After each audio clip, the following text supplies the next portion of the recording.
I definitely think there's a lot of people still looking for jobs right now. I mean, we coming back, but jobs is not really out there like that. There's a pretty significant divide in Charlotte with the haves and the have-nots.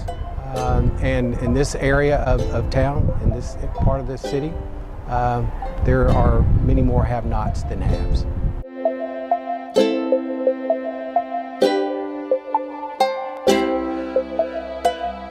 UNC Charlotte and others shared information of a study that was done, and that study looked at upward mobility and the lack of. And the city of Charlotte came in 50 out of 50.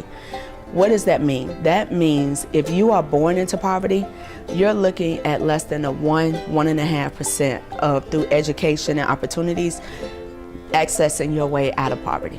When you look at parts of my district, not all of the district, because you have people who have worked all of their lives, but the financial decline created a major problem because then you had people who were losing their homes. The impact that the Goodwill Opportunity Campus honestly can't be measured at this point.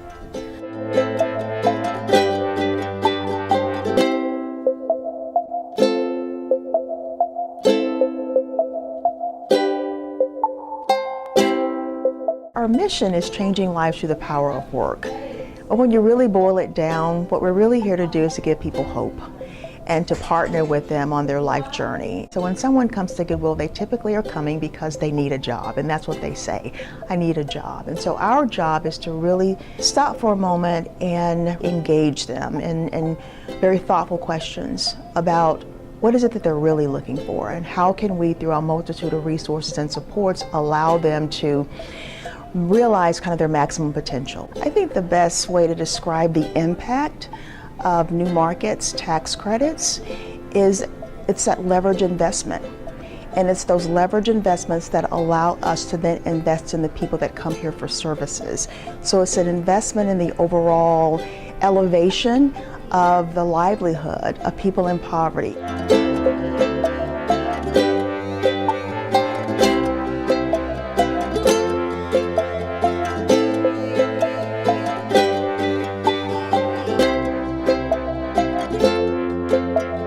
This is our Job Resource Center. This is the first stop for anybody who is interested in services delivered by us or any of our partners. We have a heavy focus on learning, skills development, and that part of the organization we call Goodwill University. Multiple options for training for clients and team members, and that's everything from basic computer skills to employability skills, all the way up through very intensive occupational skills training programs. And we have several of those. We have one that is customer administrative and business services. We have a hospitality and tourism program, and then we have a construction training program. The goal is family sustaining employment. Very typically that first job is not going to meet that need. So sticking with them, helping with those supports so that they can advance is extremely important.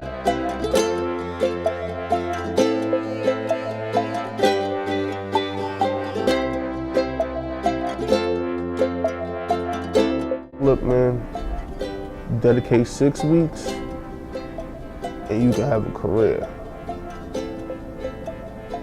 I mean, it's plain and simple like that. Goodwill has a real commitment to recycling for environmental purposes, but also just because it's good stewardship. So we want to take everything that's donated to us and make sure we're giving it the highest and best use to support our programs and services.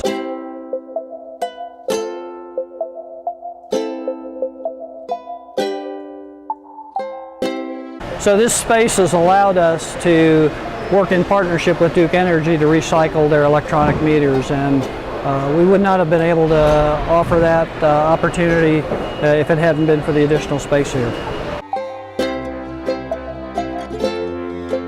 With the new market tax credits, you know, it really helped Goodwill to be able to build this facility.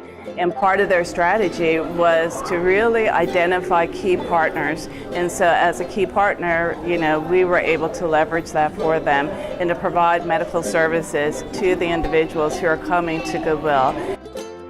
So the Goodwill stores are the economic engine behind our mission. So they are the funding mechanism for Goodwill. We had 7 locations in our old sites, and we combined them under one roof. And operational efficiencies provides additional fundings to put back into our mission.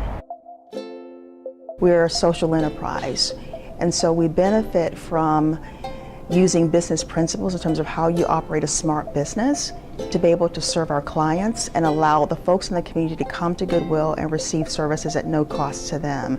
And so as a result of that very smart strategic business model, over 97% of the dollars that we generate are generated through those business enterprises.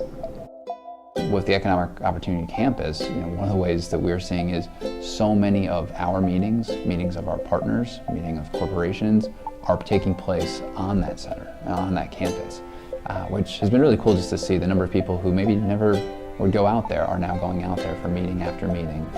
They're walking through the building, they're seeing the clients, they're going through the stores, they're eating at the bistro. So it's certainly helping grow social capital in our community. And even as you drive in that portion of the community on the way to the airport, you see construction taking place. Just down the street from Goodwill, there's multiple other construction sites that are taking place as we speak. I've been coming in like faithfully for 6 weeks, and I see new people here every day. So it is working.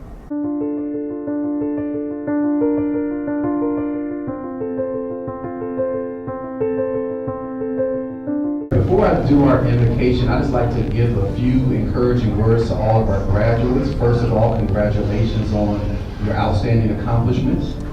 Give yourselves a round of applause.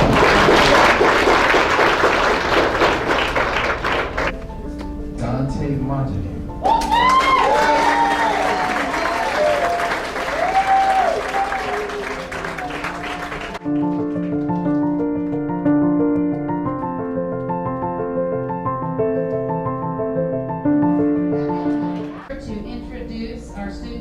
And invite James Shepard from the Construction Services Group to the podium to say a few words.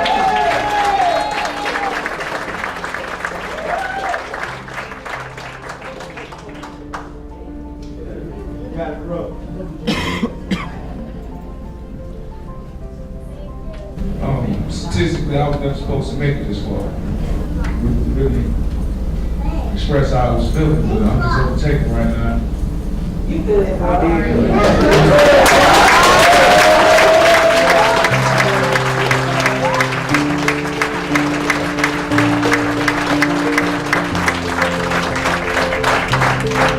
I think Goodwill instills in you a sense of accomplishment, and I think it's very good for people that maybe need second chances in life. Goodwill has always been a product of that. The sense of family and the sense of accomplishment is what they're all about, and I think people see the end result. Everybody that is behind bars or have done something in their life, that doesn't mean they can't be of value to the community. And I do believe because of the mass incarceration rates, you have people with so many talents that are behind bars. You never know, someone can write poetry, they have businesses in their bosom and just have to be birthed some type of way. So I'm a firm believer in what God has for you, it's your destiny, and I think this is a very good stepping stone to get to that.